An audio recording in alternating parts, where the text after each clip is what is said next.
Жақсы, мынакай апаларыбызды көрүшү сулуулуктар. Таптатына кала апа мынакай. Азыр силерде болбой калганда биздикилер жасалма болуп калышкан. Бүт жасанат биздикилер. Ушу залда жеңелер отурасыздар, аяштар отурасыздар. Ушу бир нерсени сурайын дедим эле аяш сиздерден ушу. Эмнеге мунугу бар кашыңарды өзүңөр терип жок кылып алган аны бечараны кайра эмнеге боёйсуңар аны?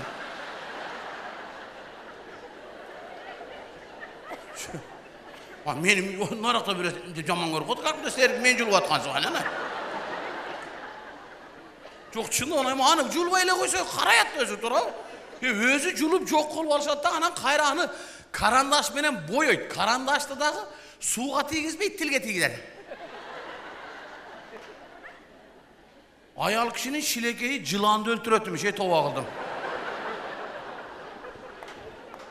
Жасалма болуп кеткен да, жасалма, кирпиктери улама. Апа, өмүрүңүздө кирпик уладыңыз беле? Улаган эмес, мына Кудай Тааланын берген өзүнүн өңү менен отурат. Кирпиктер улама болуп кеткен азыр. Мындай кирпиктер улалып алган.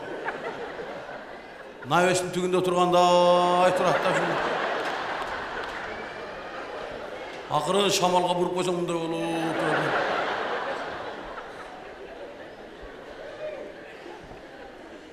Бир жака жөнөгөндө бетке 3 слой берет, булар. Лайшыбак, кумшыбак, шпаклевка, грунтовка тартырып, аягынан обойду берет, ана шадак.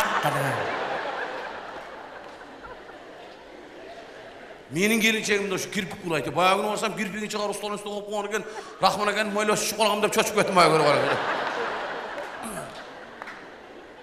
Ушу бир жака барганда ушу ремонт менен барат да биздикилер. Ошон үчүн биздикилер концертке келгенде апа сиздерге окшоп деп күлө албайт биздикилер.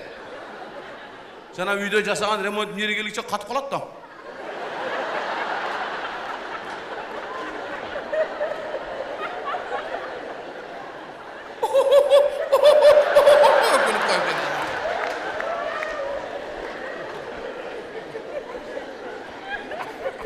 Биздикилер силерге окшоп деп күлө турган болсо, абай айрылып кетет мени.